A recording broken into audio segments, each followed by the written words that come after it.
kala duwanaanshiyaha u dhaxeeya uurka ajaanibta iyo uurka maryooleyda ama Soomaalida. Aan ku bilaabay kan ajaanibta, marka la baaro qof walba ayaa ogaanaya inay uur leedahay. dadkuna waxa ay bilaabayaan inay u soo hambalyeeyaan. waxa la weydiinayaa bishee tahay, waxay dhahaysaa bishii afraad ayaan ahay, wiil ayaan dhali rabaa, waxaana loo bixinayaa John. way dhalaysaa, waa la soo booqanayaa, markaas ayaa la weydiinayaa dhalmada siday ahayd.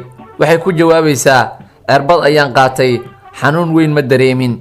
isbitaalka ayay ka baxaysaa, nolosheedii caadiga ahayd ayayna gelaysaa. maryooleyda ama Soomaalida aan u imaanno, uur inay leedahay qof ogaanaya ma lahan ilaa laga gaaro bisha 6.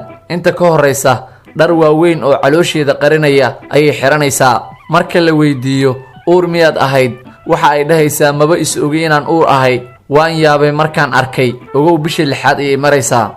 bishee tahay marka la weydiiyo waxay dhahaysaa dhakhtarka waxbuu ii sheegay, anna wax kale ayaan dareemayaa ee Ilaahay ayaa og. marka la weydiiyo maxaad dhali doontaa, waxay dhahaysaa lugaha ayuu isku haystaa, ma ogi. taasina waa beenta ugu weyn. marka la weydiiyo maxaa jeclaan lahayd inaad dhashid, waxay dhahaysaa wixii Ilaahay keeno ma diidayo. dhar nuucee ah ayaad u diyaarisay cunuga imaanayo, waxay ku jawaabaysaa dhar dhexdhexaad ah ayaan u diyaariyey.